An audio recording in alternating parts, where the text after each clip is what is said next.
اعوذ باللہ من الشیطان الرجیم بسم اللہ الرحمن الرحیم قل هل يستوي الذین یعلمون والذین لا یعلمون صدق اللہ العظیم وصدق رسولہ النبی الکریم ان اللہ وملائکتہ یصلون علی النبی یا ایہا الذین آمنوا صلوا علیہ وسلموا تسلیما اللہم صلی علی سیدنا و مولانا محمد معدن الجود والکرم وعلی آلہ و اصحابہ وبارک وسلم۔ حمد و صلاۃ کے بعد قرآن مجید کی سورہ زمر آیت نمبر 9، اللہ کریم نے فرمایا قل هل يستوي الذين يعلمون والذين لا يعلمون، فرمایا محبوب فرما دیجئے کہ کیا عالم اور جاہل برابر ہو سکتے ہیں؟ عالم اور جاہل برابر ہو سکتے ہیں؟ یہ برابر نہیں ہو سکتے۔ عالم عالم ہوتا ہے اور جاہل جاہل ہوتا ہے۔ یہ بات اگر کوئی عالم کرتا تو لوگ اس پر اعتراض کرتے، یہ بات اگر کوئی صاحب علم کرتا نا، بہت اہم بات ہے، ایک جملہ ہے پر اس کی گہرائی دیکھیے گا، یعنی یہ بات اگر کوئی عالم کرتا کہ بھئی عالم اور جاہل کیسے برابر ہو سکتے ہیں، تو شاید ایک بڑی تعداد تھی لوگوں کی جو تسلیم نہ کرتی، لیکن بات اس نے کر دی جو سب کا مالک و مختار ہے، جو پروردگار عالم ہے۔ اس نے کہا عالم اور جاہل کبھی برابر ہو سکتے نہیں۔ علم کا معنی جاننا ہے، خبر رکھنا ہے۔ خبر رکھنے والا آدمی بڑا محتاط ہوتا ہے ہر معاملے میں، اور جاہل بے حیا آدمی کے لیے تو فرمایا گیا کہ جب تو بے حیا ہو جائے تو ویسے ہی آزاد ہے، جو تیرے دل میں آئے کر۔ جب تک انسان علم میں ہوتا ہے تو کچھ حیا میں ہوتا ہے، اس کا ایک دائرہ کار ہوتا ہے، وہ اس کے اندر بند ہوتا ہے۔ تو علم اسلام کے اندر ایک بڑی محبوب چیز ہے، اسلام نے حصول علم کو پسند کیا ہے۔ میرے نبی کریم صلی اللہ تعالی علیہ وسلم نے فرمایا جس کو اللہ نے علم کے رستے پہ چلا دیا، سمجھو رب کریم نے اسے جنت کے رستے پہ چلا دیا۔ حصول علم اور تمام علوم کی ہم قدر کرتے ہیں، جس آدمی کو ریاضی کا علم آتا ہے نا، وہ قابل قدر ہے، اس لیے کہ جب ہم لوگوں نے وراثت کے مسائل دیکھنے ہوں گے تو ریاضی کی ضرورت پڑے گی، تو اب میں کیسے اس کی بے قدری کروں جو ریاضی جانتا ہے؟ مجھے جب اللہ توفیق دے میں حج اور عمرے کے لیے جاؤں گا تو مجھے پائلٹ کے ساتھ جانا ہے، تو میں اب یہ دعویٰ کروں کہ دنیا میں صرف اس آدمی کی ضرورت ہے جو میں ہوں، تو یہ میرا دعویٰ غلط ہے، اس لیے کہ میں وہ اگر جانتا ہوگا جہاز کو اڑانا چلانا، میں اس کی قدر کروں گا تو میں اللہ کے گھر پہنچوں گا۔ تو کتنا بڑا اس کا میرے لیے اگر میں سمجھوں تو یہ اعزاز ہے کہ اس نے اس فن کو دیکھا، اس کو سیکھا، اور پھر اس کی برکت سے اللہ نے ہمیں بیت اللہ کی زیارت بھی نصیب کرائی اور روضہ رسول کا دیدار بھی عطا فرمایا۔ تو جہاں جو شخص جس معیار کا علم رکھتا ہے اور پھر اس کو مثبت استعمال کرتا ہے، اس کی قدر کرنی چاہیے۔ اور ہر آدمی کی اللہ کے محبوب علیہ السلام اس کے منصب کے لحاظ سے قدر کرتے تھے، ہر آدمی کی۔ جب حدیبیہ کے لیے سفیر کی ضرورت تھی تو کل صحابہ عادل تھے، پیارے تھے، پر حضور نے فرمایا یہ کام عثمان غنی بہتر کر سکتے ہیں۔ تو اور یہ میرے محبوب کے علم کا کمال ہے کہ حضور لوگوں کی روحوں میں جھانک کے دیکھ لیتے ہیں کہ کون بندہ کس قابل ہے۔ خیبر کی رات حضور نے کیا اعلان فرمایا؟ فرمایا جھنڈا سویرے اس کو دوں گا جو انشاءاللہ فتح کر کے آئے گا، جو فتح سویرے۔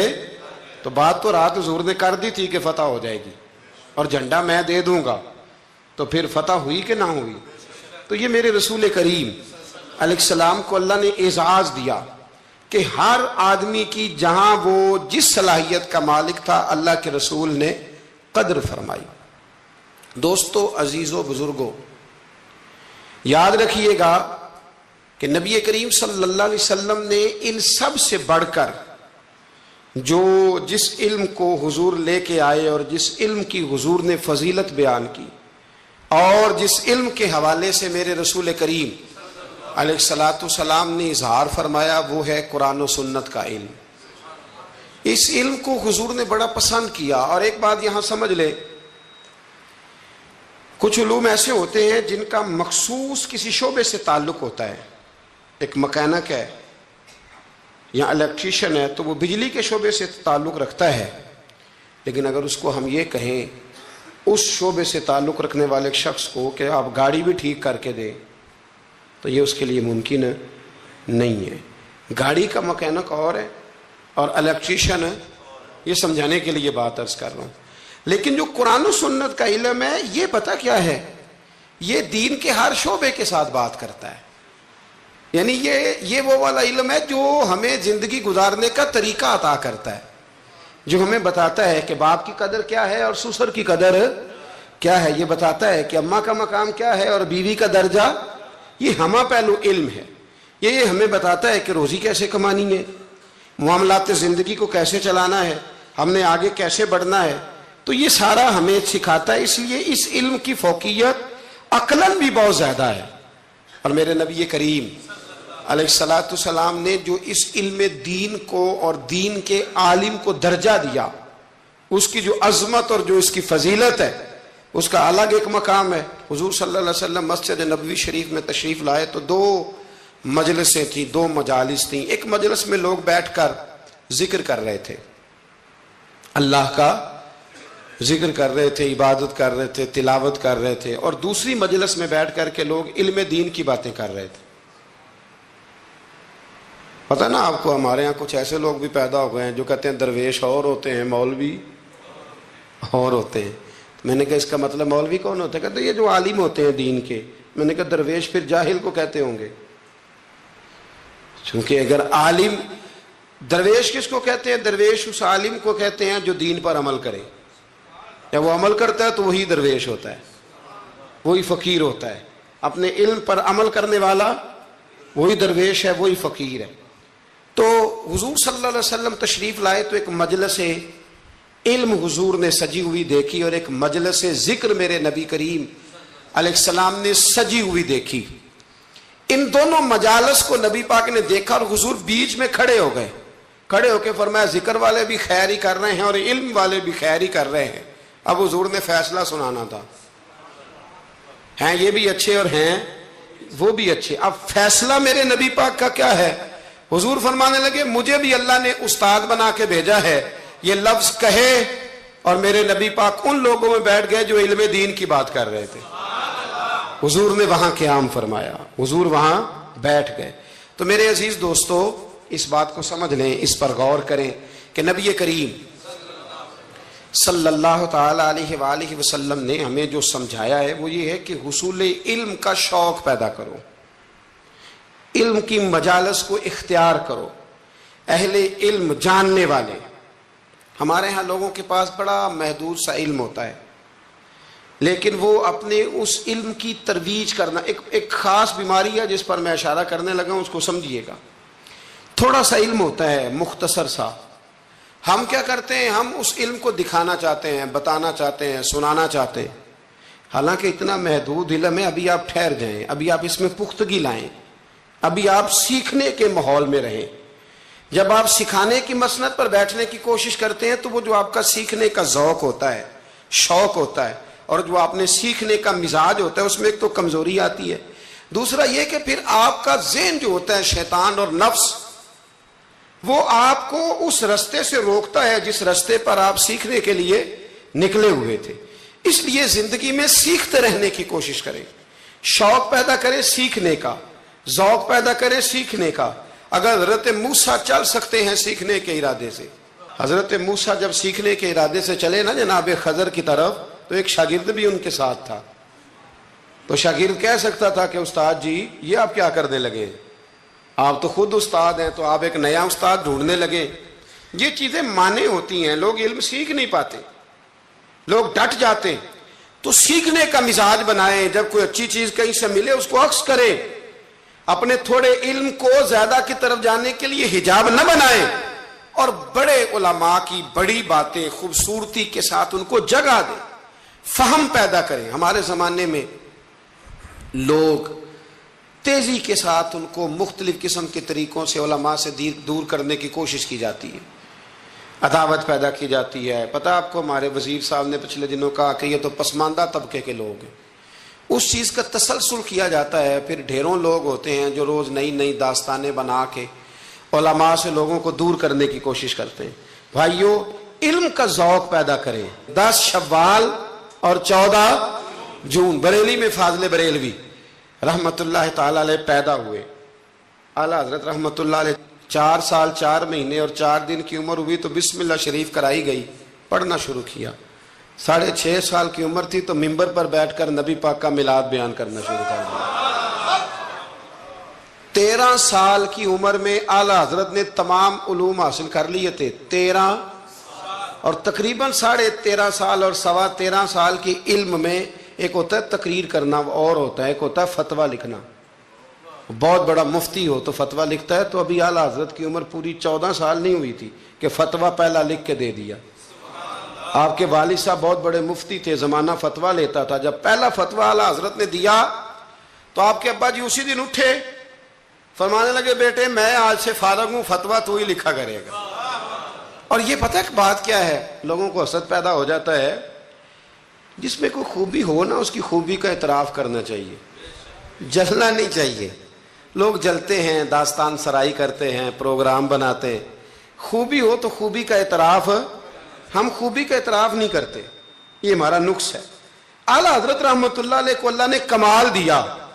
اعلیٰ حضرت سے عمر میں بڑے تھے مولانا وسیع احمد صاحب، اور محدث تھے بہت بڑے، پیلی بھیت میں رہتے تھے۔ ان کی اعلیٰ حضرت سے ملاقات ہوئی تو فرمانے لگے بھئی یہ معمولی بندہ نہیں، یہ مجدد ہے اپنے وقت کا۔ حالانکہ وہ محدث تھے، وہ اعلیٰ حضرت سے عمر میں بڑے تھے، انہوں نے مجدد کہا۔ پھر اعلیٰ حضرت نے لکھنا شروع کیا، 1000 کتاب لکھی فاضل بریلوی۔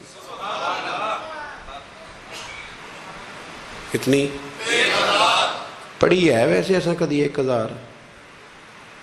جی بچوں سے میں پوچھتا ہوں، کئی دفعہ پیپر دیکھے آتے ہیں تو میں کہتا ہوں کتابیں ساری پڑھی، کہتے ہیں نہیں اپ ٹو ڈیٹ تو تیاری کی تھی، استادوں نے کہا تھا یہ والے باب یاد کر لینا پیپروں میں آ جائے گی۔ یعنی پوری کتاب جو ہماری ہوتی ہے نا کورس کی اسکولوں میں، بچے وہ بھی ساری پڑھتے، موٹی موٹی تیاری ہوتی ہے نا۔ یعنی کتاب پڑھنا بڑا مشکل کام ہے۔ ہمارے ایک بزرگ تھے تو وہ کہا کرتے تھے کتاب بڑی مہنگی ہو گئی، کتاب خریدنی بڑی مشکل ہے، اور خرید کے پڑھنی اس سے مشکل ہے، پڑھ کے سمجھنی اس سے مشکل ہے۔ فرمایا کرتے تھے سمجھ کے عمل کرنا سب سے مشکل ہے، یہ کام ہی بڑا مشکل ہے پڑھنے پڑھانے کا۔ اعلیٰ حضرت نے 1000 کتاب لکھی، اور کس طرح کر کے لکھی کہ دلائل کے انبار لگا دیے، ایک حوالہ نہیں دیا۔ کئی ایسی جگہ جہاں اعلیٰ حضرت رحمت اللہ نے ایک بات کا 100 حوالہ پیش کیا ہے۔ اتنا کمال اللہ نے عطا کیا۔ آپ حج کرنے گئے ہوئے تھے، اور سب سے بڑا آپ کا موضوع ہے نبی پاک کی شانیں بیان کرنا، حضور کی عظمت پہ لکھنا بڑا موضوع ہے۔ اپنے اپنے موضوع ہوتے ہیں نا، کچھ لوگ فقہ آپ نے فقاہت پہ سب سے زیادہ کام کیا، لیکن جس موضوع پر آپ کا غلبہ رہا وہ رسول اللہ کی محبت کا موضوع ہے، وہ نبی کریم کی محبت کا، اور لکھا تو پھر کمال ہی لکھا، پھر کمال لکھا اعلیٰ حضرت، اور حد کر دی۔ مکہ شریف میں تھے، بخار بڑا زیادہ تھا، اور آپ گئے ہوئے تھے حج عمرے کے ارادے سے، تیز بخار تھا، تو کسی شخص نے پوچھا نبی پاک کو علم غیب ہے؟ 2 گھنٹے میں علم غیب پر اتنی موٹی کتاب درج فرما دی، 2 گھنٹے میں، اور کوئی لائبریری نہیں، کوئی حوالہ نہیں۔ تو کسی نے کہا یہ کیا ہے؟ فرمانے لگے یہ میرے محبوب سے غلامی کا رشتہ ہے، یہ میرا حضور سے غلامی کا، تم پوچھتے جاؤ میں حضور کی شانیں بتاتا جاؤں گا، میں نبی پاک کے تذکرے کرتا جاؤں۔ اور پھر تعریفیں کس کس کی حضور کی اولاد کی اصحاب کی نبی پاک کے غلاموں کی ولیوں کی صوفیاء کی۔ علم بڑا تگڑا اللہ نے دیا۔ کسی نے پوچھا تیمم کس مٹی سے جائز ہے؟ تو مٹی کی 80 قسمیں بیان کر دی، مٹی کی 80 قسمیں۔ فرمانے لگے مٹی ایک جیسی نہیں ہوتی، ایک مٹی زمین پہ پڑی ہوتی ہے، کپڑے پہ پڑی ہوتی ہے، کپڑے ایک جیسے نہیں ہوتے، ایک سوتی ہوتا ہے، ایک ریشمی ہوتا ہے، ایک کے اندر مٹی جذب ہوتی ہے، ایک میں جذب نہیں ہوتی ہے، ایک سے دھونے سے جلدی نکل جاتی ہے، ایک سے جلدی نہیں نکلتی۔ 80 قسمیں بتا کے فرمایا اس سے ہو جاتا ہے، اس سے نہیں ہوتا، اس سے ہو جاتا ہے، اس سے۔ اور جواب بڑے شاندار دیتے تھے۔ ایک بندے نے ایک دفعہ پوچھا جی فرض کا درجہ زیادہ کہ سنت کا؟ فرمانے لگے فرض کا۔ تو کہنے لگے پھر سیدھا منہ دھویا کریں، آپ وضو میں پہلے ہاتھ دھوتے ہیں، پھر کلی کرتے ہیں، پھر ناک میں پانی ڈالتے ہیں، تو منہ فرض تو منہ دھونا ہے پہلے، ہاتھ دھونا بھی وضو میں سنت ہے، ناک میں پانی ڈالنا بھی سنت ہے، کلی کرنا بھی۔ تو آپ نے تو پہلے 3 سنتیں ادا کی، پھر وضو۔ فرمانے لگے ٹھیک تم نے کہا ہے، پر تم پتہ نہیں نا تمہیں کہ یہ میرے رسول اللہ کی سنت کی برکت کتنی ہے۔ شریعت حکم دیتی ہے کہ پانی معتدل ہونا چاہیے وضو کرنے کے لیے، نہ زیادہ ٹھنڈا ہو نہ زیادہ گرم ہو، زیادہ گرم ہو تو منہ جل جاتا ہے۔ اور شریعت حکم دیتی ہے کہ پانی بد ذائقہ نہیں ہونا چاہیے، اور حکم دیتی ہے کہ بدبو والا نہیں ہونا چاہیے۔ فرمایا اس لیے ہمارے نبی نے پہلے ہمیں 3 سنتیں دیں کہ ٹوٹی کے نیچے نا ہاتھ کر کے دیکھ لو پانی زیادہ گرم تو نہیں، اور کہیں منہ نہ جلا لینا۔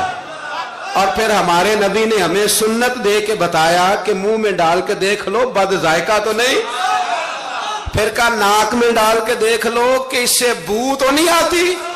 فرمایا مصطفیٰ نے کہا میری 3 سنتیں ادا کر کے اب چہرے پہ پانی ڈالو گے تو فرض ادا کرنے کا مزہ آ جائے گا۔ اعلیٰ حضرت کو اللہ نے وہ کمال دیا، ملک سخن کی شاہی تم کو رضا مسلم، جس سمت آ گئے ہو سکے بٹھا دیے۔ باتیں بہت ساری ہیں، کچھ خالص علمی ہوتی ہیں، کچھ بڑے علم بھی ہوتا ہے اور اس میں لطف بھی ہوتا ہے۔ تو ایک لطف والی بات ہے آپ کو سناتا ہوں۔ علماء میں نا ایک مسئلے میں اختلاف ہے، خیر اب تو علماء میں مسئلے میں اختلاف ہو تو جاہل چھلانگ لگا کے اندر آ جاتے ہیں، کہتے تو ان کی پتہ سان پوچھو۔ علماء میں اکثر مسائل میں اختلاف رائے ہو جاتا تھا، اور ہے آج بھی۔ امام شافعی اور امام مالک کا اختلاف کوئی نہیں، تو کیا گالیاں دینی شروع کر دیں گے لوگ؟ اختلاف رائے علماء کے اندر ہو جاتا ہے۔ تو اختلاف رائے ہے علماء کے ایک مسئلے کے اندر، وہ کیا ہے؟ اور فقہی مسائل میں اختلاف ہوتا ہے، عقیدے میں اختلاف نہیں ہوتا، یہ یاد رکھ لیں۔ جو عقیدہ ہوتا ہے وہ عقیدہ ہوتا ہے، جو محبوب کی غلامی کی بات ہے وہ نبی پاک کی، اس میں کوئی بات دوسری ہوتی نہیں۔ بہرحال اعلیٰ حضرت کا فتویٰ یہ ہے کہ جمعے کی جو دوسری اذان ہے نا وہ بعض مسجدوں میں خطیب کے سامنے پڑھی جاتی ہے، یعنی خطیب کے بالکل سامنے بندہ کھڑا ہو کے نا جمعے کی دوسری اذان۔ اعلیٰ حضرت کا فتویٰ نہیں، باہر دروازے پہ پڑھو، مسجد کے دروازے پہ، جو یہاں پڑھتا ہے اذان اس کی بھی ہو جاتی ہے۔ کہ یہ ایک فقہی مسئلہ ہے، اس میں اختلاف رائے ہو سکتا ہے۔ اعلیٰ حضرت رحمۃ اللہ علیہ کے خلیفہ رہتے تھے جبل پور میں۔ فاضل بریلوی جبل پور گئے ان کی دعوت پر، وہاں آپ نے جمعہ پڑھایا تو ایک بندے نے نا آپ کو چٹ دے دی کہ حضرت صاحب جمعے والے دن جمعے کی دوسری اذان ہے وہ کہاں پڑھنی چاہیے؟ تو اعلیٰ حضرت فرمانے لگے کہ باہر دروازے پہ پڑھو جمعے کی دوسری اذان۔ وہاں کچھ اپنے ہی نظریے کے لوگ تھے، اپنے ہی تیر کھا کے جو دیکھا کمی گاہ کی طرف تو اپنے ہی دوستوں سے ملاقات ہو، غیروں کو اتنا مسئلہ بھی کوئی نہیں ہوتا، حسد ہمیشہ اپنوں میں ہوتا ہے۔ تو وہ اپنے ہی لوگ تھے، وہ کہنے لگے جی ہم 50 سال سے دے رہے ہیں اذان، مولوی صاحب نے یہاں آ کے لڑائی کرا دی ہے کہ اذان باہر پڑھو۔ انہوں نے نا کچہری میں، اعلیٰ حضرت انگریز کی عدالت کو عدالت نہیں فرماتے تھے، کہتے تھے عدالت تو وہ ہوتی ہے جہاں عدل ہو، یہ کچہریاں ہیں، یہ عدالتیں، وہ عدالت کہتے نہیں تھے، کہتے عدالت کا مطلب ہے عدل والی جگہ۔ اعلیٰ حضرت کبھی نہیں گئے تھے انگریز کی عدالت میں۔ تو جب ان سے کہا گیا نا کہ مقدمہ کر دیا کسی نے کہ لو جی ہم 50 سال سے اذان پڑھ رہے ہیں، تو انہوں نے نواں فتویٰ دے دیا ہے کہ اذان جو باہر پڑھے، تو اعلیٰ حضرت کو نوٹس آ گیا عدالت سے۔ آپ کبھی جایا نہیں کرتے تھے، اتفاق کی بات، وہ جو آواز دینے والا تھا نا، جو آواز دیتا تھا فلاں بن فلاں حاضر، وہ اعلیٰ حضرت کا مرید تھا۔ اعلیٰ حضرت نے اس کو ساری بات سمجھا دی کہ میری باری آئی تو تم نے کرنا کیا ہے۔ اس نے کہا جی ٹھیک ہے، مسئلہ طے ہو گیا۔ ہوا یہ کہ جب جج نے کہا نا مولانا احمد رضا ولد نقی علی خان حاضر ہو، ان کی باری آئی، تو اردلی کو کہا جج نے، اس نے کیس سارا پہلے اسٹڈی کر لیا، مسلمان تھا جج بھی، اس نے پڑھ لیا کہ 2 علماء کے درمیان اختلاف ہے، ایک کہتے ہیں کہ یہاں اذان پڑھنی چاہیے، دوسرے کہتے ہیں کہ اذان باہر پڑھنی چاہیے. تو وہ پتہ کیا کہتا ہے, اس کو سمجھایا ہوا تھا. جج کہنے لگا چلو جی یہ مسئلہ بھی نمٹاؤ. وہ مدعی پارٹی بھی آئی ہوئی تھی, اعلیٰ حضرت نہیں آئے تھے. وہ بڑے خوش تھے کہ وہ نہیں نہ آیا, تو ہم جج کو نا تھوڑا سا اس کو ہوا بھریں گے کہ دیکھا نا جی وہ تو آپ کو بھی کچھ نہیں سمجھتا, وہ بات اور خراب ہو جائے گی. پر وہ تو عز من تشاء تو ذل من تشاء. یہ عزتیں ذلتیں یہ اللہ کے ہاتھ میں, یہ رب کریم کے ہاتھ میں. تو انہوں نے نہ پوری تیاری, نہیں نہ آیا, دیکھنا اور کریں گے. اب وہ اردلی کو جب کہا نا اس آواز دینے والے کو, جج صاحب نے کہ بلاؤ اس کو, اعلیٰ حضرت نے, اس نے پتہ کیا کیا, آواز تو باہر دینی ہوتی ہے نا, وہ جج کے سامنے کرسی کے سامنے کھڑے ہو کے نا کانوں میں انگلیاں لے کے کہنے لگا احمد رضا ولد نقی علی خان حاضر ہو. اور جج کہنے لگا پاگل ہو گیا, باہر جا کے کہنے لگے جی یہی تو میرے پیر کہتے ہیں, یہی تو وہ فرماتے ہیں, یہی تو وہ فکرہ ادا کرتے. ملک سخن کی شاہی تم کو رضا مسلم, جس سمت آ گئے ہو سکے ہی بٹھا دیے. فرمایا جی یہی تو وہ کہتے ہیں. وہ کہتے ہیں مولوی تو آیا بیٹھا جمعہ پڑھانے کے لیے, اس کو اذان کیوں سناتا ہے, باہر سنا تاکہ جو رہ گیا وہ بھی آ جائے. یہی تو وہ فرماتے ہیں. جج کہنے لگا مولانا کو تکلیف کرنے کی ضرورت نہیں, وہ جو کہتے ہیں ٹھیک ہی کہتے ہیں. فتویٰ مسئلہ ان کے حق میں دیتا ہوں. یاد رکھے اعلیٰ حضرت کا یہ کمال تھا کہ انہیں اللہ نے علم بھی دیا تھا اور سمجھانے کی طاقت بھی عطا فرمائی. ان کے اندر یہ قوت تھی, یہ ہمت تھی کہ وہ بات سمجھا سکتے تھے. لیکن جس کی شان زیادہ ہوتی ہے اس کے مخالف بھی زیادہ ہوتے ہیں. پکی بات. اعلیٰ حضرت نے ایک شعر لکھا ہے, غوث پاک سے فریاد کرتے ہیں عدو بددین اور مذہب والے حاسد. کہتے ہیں اے غوث پاک, وہ جو میرے بیگانے ہیں نا وہ تو ویسے ہی بد دین ہیں, اور جو میرے اپنے ہیں وہ مجھ سے حسد کرتے ہیں. تو ہی تنہا میرا زور بازو ہے یا غوث. کہتے ہیں تو ہی میرا زور بازو ہے. بیگانے ویسے بد دین ہے اور اپنے تو ہی ہے جو تنہا میرا زور بازو ہے. تو حاسدین بڑے اندر پیدا ہو گئے باہر. تو ساری زندگی فاضل بریلوی نے مقابلہ کیا. ایمان, اگر علم بڑا تگڑا تھا تو ایمان بھی بڑا تگڑا تھا, تگڑا ایمان. آپ یقین کریں ایمان بندے کا مضبوط ہونا تو دنیا کے ہر میدان میں وہ کامیاب ہوتا ہے. اور اگر ایمانوں میں کمزوری ہو, کچی کچی باتیں کرنا, ٹھیک ہے چلتے ہیں کرتے ہیں, یہ بھی صحیح ہوگا وہ بھی صحیح ہوگا, سوال ہی نہیں پیدا ہوتا. تگڑی. نبی کریم علیہ السلام نے نا ایک حدیث حضور نے بیان فرمایا, کسی مصیبت زدہ کو, کسی بیمار کو دیکھو تو ایک دعا پڑھ لیا کرو, تم کبھی اس مصیبت میں مبتلا نہیں ہوگے. دعا کیا ہے؟ الحمدللہ الذی مما ابتلاک بہ وفضلنی علی کثیر ممن خلق تفضیلا. یہ دعا پڑھ لو بیمار کو دیکھ کر, یہ دعائیں یاد کیا کریں. یہ پڑھ لو تو جس مصیبت میں دیکھ کے کسی کو پڑھو گے اللہ تمہیں کبھی اس میں مبتلا نہیں کرے گا. بریلی شریف کے دائیں بائیں ہندوستان میں نا ایک مرض اکثر پھیلا کرتا تھا, اس کو طاعون کا مرض کہتے ہیں. طاعون کا مرض, وہ نہ گلٹیاں نکلتی ہیں انسان کے وجود پر, تو اتنا سخت ہوتا تھا کہ لوگ مر جاتے تھے. اللہ تعالیٰ معاف کرے. بعض لوگ کہتے ہیں ٹیومر ہوتا ہے نا کینسر کی گلٹیاں, یہ بھی شاید اسی کا تسلسل ہے, اور اس زمانے میں شاید اس کا نام لوگوں نے یہ رکھ دیا. بڑا سخت مرض تھا. تو اعلیٰ حضرت کے سامنے 2-3 مریض آئے تو آپ نے یہ دعا پڑھ لی. ایک دعوت کسی نے اعلیٰ حضرت کی پکائی, تو آپ کو نا چونکہ معدے میں بڑی تکلیف تھی, آپ کو پتہ ہے معدے میں گرمی بہت زیادہ ہو تو منہ پک جاتا ہے. تو طبیب کہا کرتے تھے کہ منہ کے چھالے بہت تیزابیت ہو, کوئی ایسی چیز کھا لیں تو اس سے نا. آپ ایک دعوت پہ گئے تو میزبان نے نا گائے کے گوشت کے کباب بنائے ہوئے تھے, 7 پوڑیاں تھیں. اب اعلیٰ حضرت کے لیے طبیب نے سخت منع کیا تھا, اگر آپ کھائیں گے فوراً آپ کے معدے میں شدید قسم کا یہ تیزابیت کر دے گی, السر کا مسئلہ بن جائے گا, منہ آپ کا چھالوں سے اور پھنسیوں سے گلٹیوں سے بھر جائے گا. اب جب وہاں پہنچے تو اس نے یہ پکا کے رکھا تھا. اب یہ جو دیندار لوگ ہوتے ہیں نا, ان بیچاروں کے بڑے مسئلے ہوتے ہیں, بڑے مسئلے. یہ کئی دفعہ اپنی بچت کے معاملے میں بڑے پریشان ہوتے ہیں کہ لوگ کیا کہیں گے. جاہل تو جو مرضی کر جاتا ہے نا, عالم نے پھونک پھونک کے قدم رکھنا ہوتا ہے کہ یار یہاں نہ مسئلہ بن جائے, یہاں نہ مسئلہ بن جائے.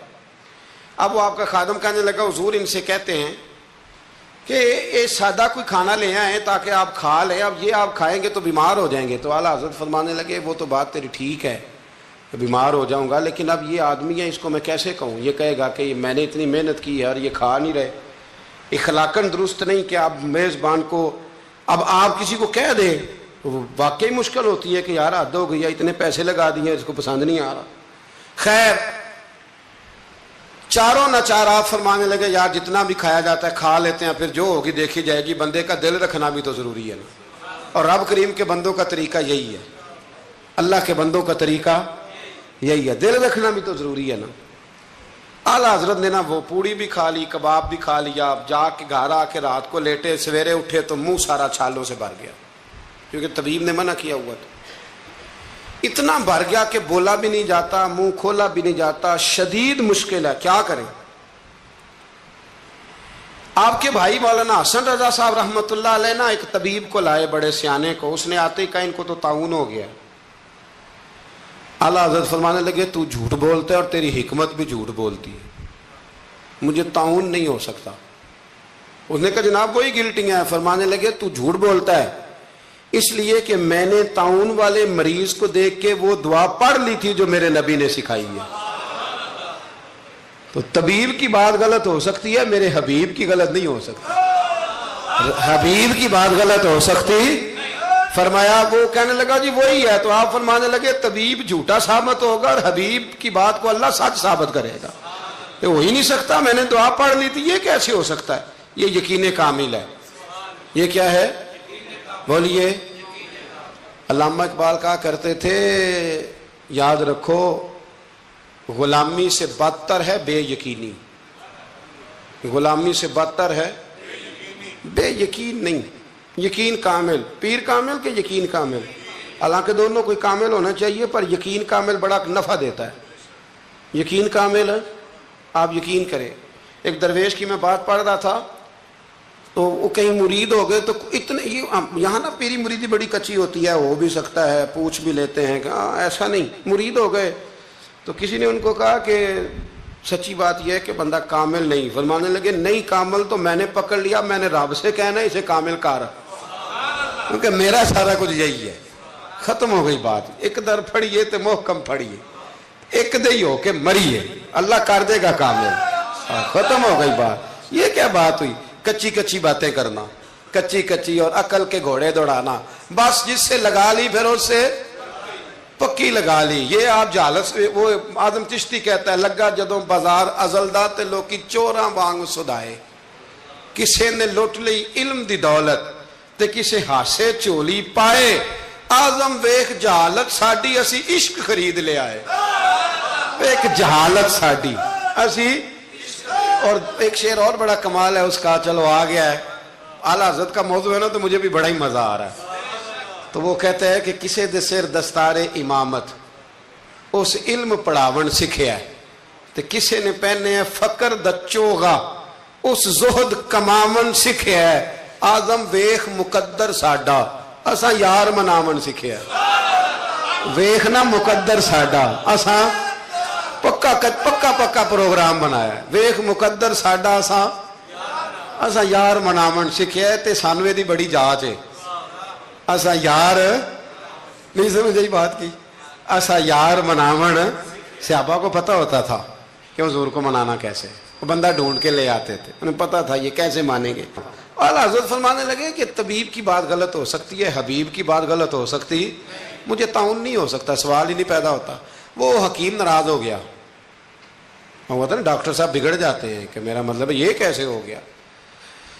صرف ایک عالم ہے بیچارہ، اس کو سارے کہہ لیتے ہیں کہ تو غلط چل رہا ہے، ورنہ ڈاکٹر کے نسخے کے خلاف آپ بات کر سکتے، وہ کہتا ہے ڈاکٹر میں ہوں کہ تو ہے۔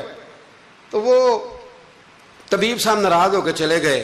کچھ لوگ جو تھے ساتھ وہ بھی کہنے لگے کہ طبیب تو بہت بڑا تھا، پر چلو یہ کہتے ہیں مجھے نہیں ہے تو نہیں، اب سارے لوگ مانتے ہیں کہ طاعون ہے۔ رات کو نا ایک شاگرد اعلیٰ حضرت کے کان میں کہنے لگا حضور تھوڑا سا وہ میں نے بھی پڑھا ہے کہ مشورہ دوں، فرمایا دو۔ کہنے لگا جی مسواک کریں آپ، تھوڑا سا منہ کھول جائے گا، اور پھر کالی مرچ پیس کے نا تھوڑی منہ میں ڈالیں، مجھے لگتا ہے کہ مسئلہ حل ہو جائے گا۔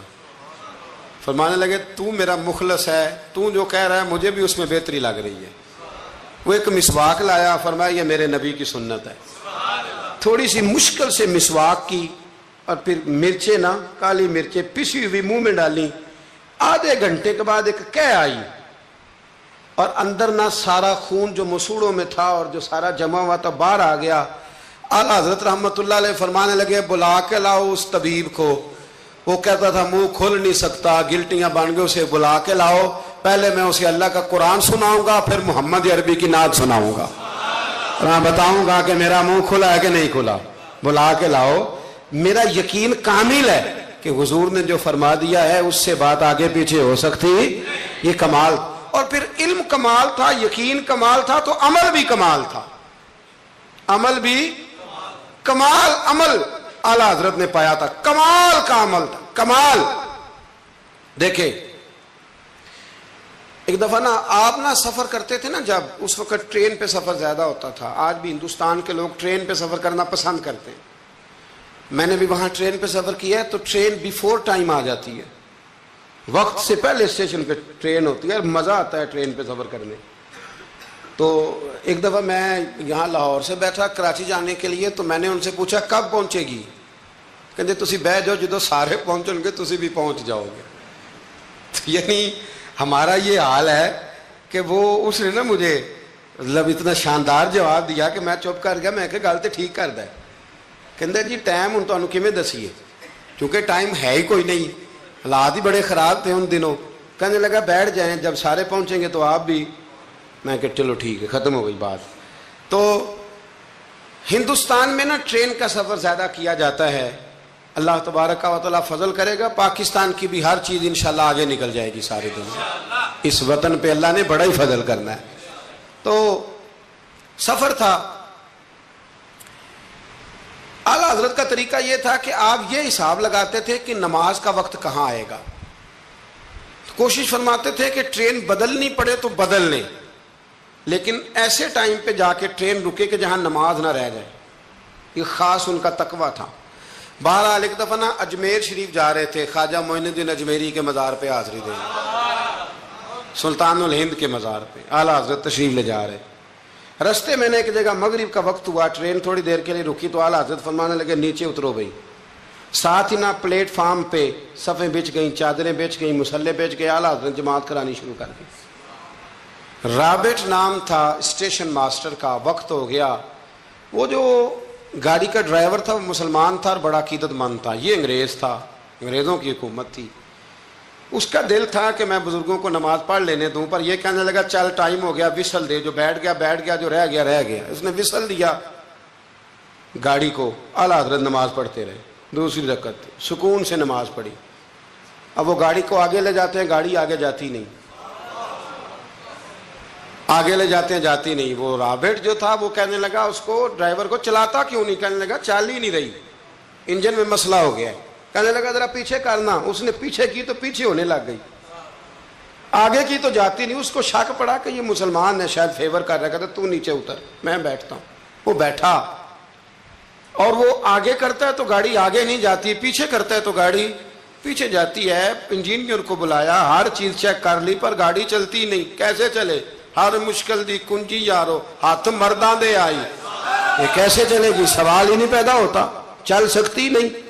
اب جو اس کو نا تھوڑی سمجھ آئی، پوری سمجھ کے بعد نا دل نرم ہوا، اتر کے نا اعلیٰ حضرت نماز پڑھ رہے تو بیٹھ گیا، غور سے دیکھنے لگا کہ بڑے خشوع سے، وضو سے، عاجزی سے، دل جمی سے اعلیٰ حضرت نماز پڑھ رہے ہیں، شوق سے، ذوق سے، توجہ سے، بڑا متاثر ہوا۔ نماز مکمل ہوئی نا تو ڈرائیور سے کہنے لگا میں نے بھی ساتھ جانا ہے۔ وہ بھی گاڑی میں بیٹھ گیا، تو اعلیٰ حضرت سے فرمانے لگا، عرض کرنے لگا حضور یہ کیا تھا سارا کچھ؟ فرمانے لگے کچھ بھی نہیں، میں رب کی نماز پڑھ رہا تھا، رب نے بندوبست کرا دیا ہے۔ نماز جو اللہ کی تھی اللہ نے بندوبست کر دیا ہے، اس سے زیادہ میرا کمال کوئی نہیں۔ کہنے لگا حضرت جی پہلے میں نے اسلام سنا تھا، آج میں نے اسلام دیکھ لیا ہے، آپ مجھے کلمہ پڑھائیں، میں مسلمان ہونا چاہتا ہوں، آپ مجھے کلمہ پڑھائیں، میں مسلمان ہونا چاہتا ہوں۔ اب مرید، آپ کو پتہ ہے مریدوں کا اپنا ذوق ہوتا ہے، کہنے لگے حضور آپ کی کرامت ہے، آپ کی کرامت ہے کہ ایک انگریز مسلمان ہو گیا. فرمانے لگے بڑے آدمی تھے نا تو بڑے لوگ چیزیں اپنے کھاتے میں نہیں ڈالا کرتے, وہ ان چیزوں سے نفع لے کے قد نہیں اونچا کرتے. کہا جناب آپ کی کرامت ہے. فرمایا نہیں میری کرامت نہیں, یہ نماز کی برکت ہے. میری کرامت نہیں, یہ نماز کی برکت ہے کہ میں نماز پڑھ رہا تھا اور نماز کی برکت سے اللہ نے اسے ایمان کی توفیق عطا فرما. اعلیٰ حضرت نے اپنی ساری زندگی, ایک شخص نے پوچھا کہ آپ نے ساری زندگی حضور کی نعتیں لکھی ہیں تو قبر میں جاؤ گے تو کیا کہو گے؟ کہنے لگے کہوں گا سرور کہوں کہ مالک و مولا کہوں تجھے. حضور سونیا میں کیا کہوں, سرور کہوں کہ مالک و مولا کہوں تجھے, باغ خلیل کا گلے زیبا کہوں تجھے, تیرے تو وصف عیب تناہی سے ہیں بری, حیران ہوں میرے شاہ میں کیا کیا کہوں تجھے, حیران ہوں میرے شاہ میں کیا کیا کہوں تجھے. لیکن رضا نے ختم سخن اس پہ کر دیا, خالق کا بندہ خلق کا آقا کہوں تجھے.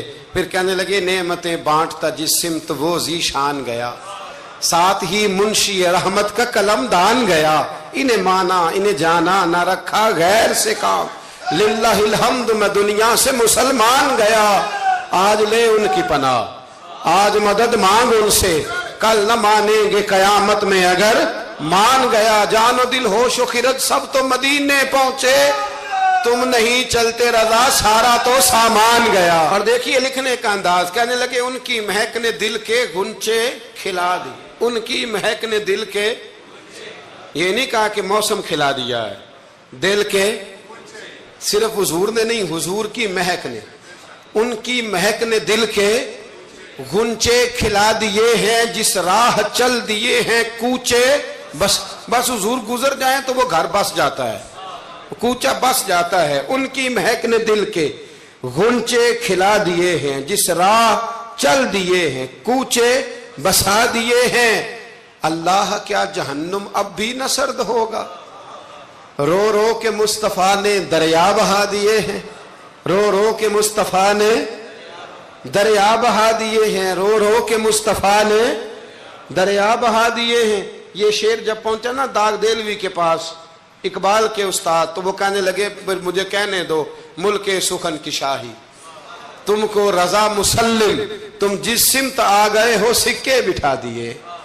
کچھ لوگوں نے ان پر بڑے بڑے الزامات لگائے, بڑے بڑے, لیکن آپ یقین کریں ان کی جو تعلیمات ہیں وہ انہی کی ہیں. انہوں نے کہا کہ سجدہ سوائے اللہ کے کسی کے لیے جائز نہیں ہے. انہوں نے کہا مزار پہ جاؤ تو 4 ہاتھ دور کھڑے رہ کے دعا مانگو. انہوں نے کہا عورت کا پیر سے پردہ واجب ہے.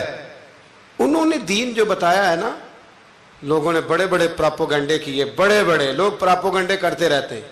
سب سے زیادہ اعلیٰ حضرت کے بارے میں پراپوگنڈا ہوا, لیکن کمال کی بات یہ ہے, کمال کی ایڑی چوٹی کا لوگوں نے زور لگایا, بڑی بڑی کتابیں لکھی, بڑا بڑا کچھ کہا, بڑا بڑا کچھ کیا, لیکن اللہ نے انہیں کمال دیا. انہوں نے سلام لکھا تھا مصطفیٰ جان رحمت پہ, ان کو اللہ نے یہ اعزاز دیا کہ ہر مسجد میں ہر جمعے میں ان کا لکھا ہوا سلام پڑھا جاتا ہے, ان کا لکھا ہوا سلام پڑھا جاتا ہے.